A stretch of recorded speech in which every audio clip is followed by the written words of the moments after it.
This is the Ozark Trail FS.2 Slalom. It's a 29-inch full suspension mountain bike, and at the time of making this video, it's available at Walmart for $500. And for that price, it is genuinely extremely impressive.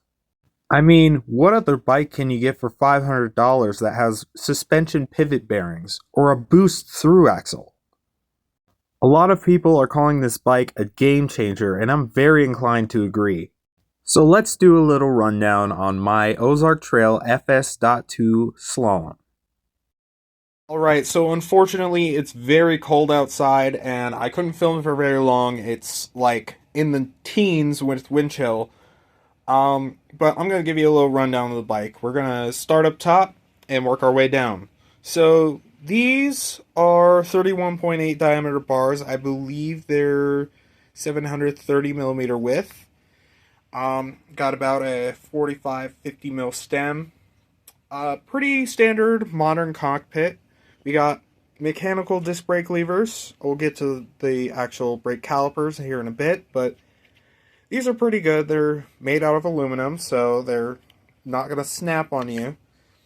And then we got our Shimano Q's shifter. It's got a little window to show you what gear you're actually in. And again, more on the drivetrain here in a little bit.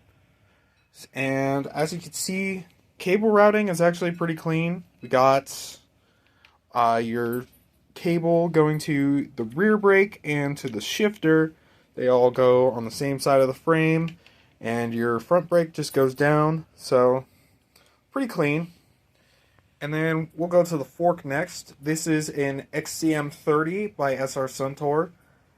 Has pretty basic controls. All you get is 2 preload adjusters, so not a very high-end fork, but pretty reliable fork.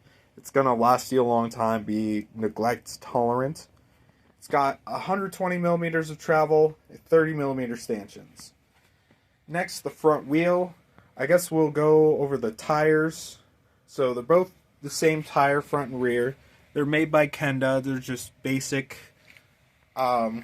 fast rolling tires, no brand really other than Kenda.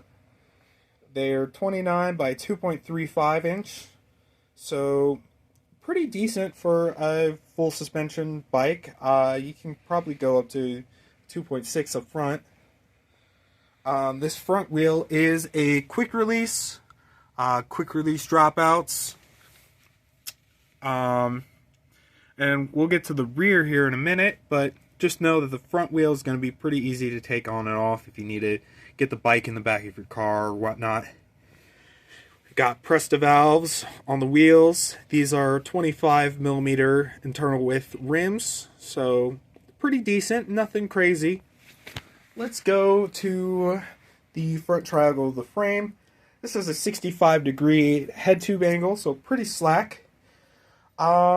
I believe it was a 69-degree seat tube angle. Not 100% on that. Let me know in the comments if I'm incorrect. We got a pretty basic saddle. It's comfortable as a cheap saddle can be. 31.6 seat posts and a quick release seat post clamp. Might as well get to the rear suspension. That's kind of the main point of this bike, being a cheap full suspension. So again, there are pivot bearings in here. They're pressed into the frame. This rear shock is made by Kind Shock. It is a 185 millimeter eye to eye. It's got an 850 pound coil. Now that's actually going to be a negative for a lot of people because that is very heavy coil. For me, I'm nearly 240 pounds. I'm pretty heavy, pretty tall, so it's not too big of a drag for me, but for anybody lighter, it's gonna be kind of a downside because you probably want to change out your coil. And the coil in the fork is actually a lot lighter than this coil, so definitely a contrast there. However, the suspension does feel smooth. Pivot bearings is a horsed link, and I really have no complaints personally. Like I said, it's just not gonna be for everybody. And I guess we should move down to the cranks. This is a sealed cartridge square taper bottom bracket.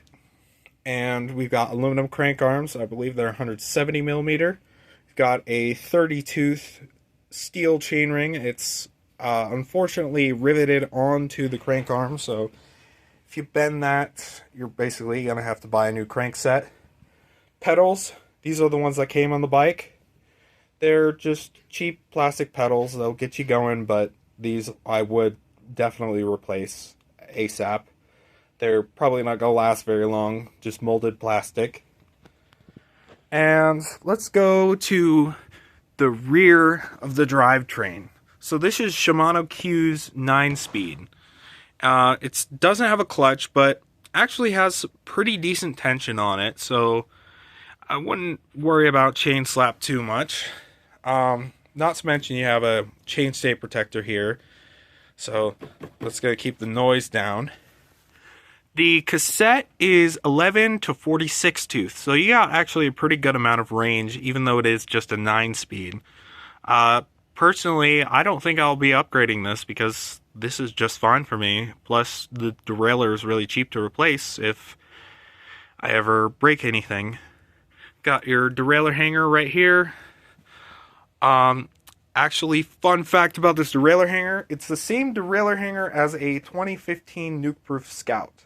So if that makes it easier to find a derailleur hanger, hopefully it does for some people. And this is a boost frame. It's got a boost through axle, 12 by 148 millimeters.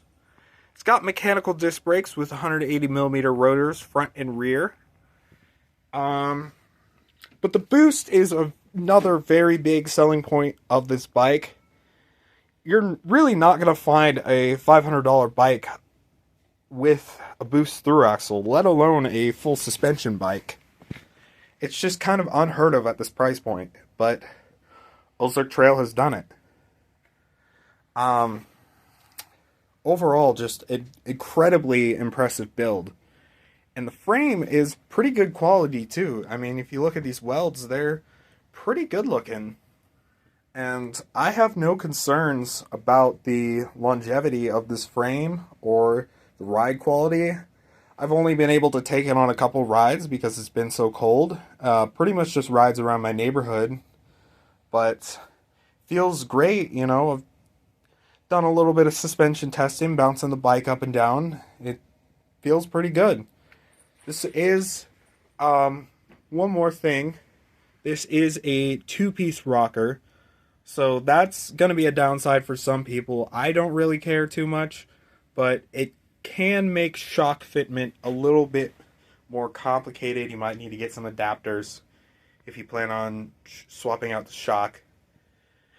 But considering that this shock does have rebound damping, really, I think all that you would need to do is really swap out the coil for something that suits your weight, depending on who you are, who's buying the bike. It is a pretty capable climber. I live in a very hilly area, and I think it's going to be pretty capable on the trails too. I'll get in a real trail test here soon.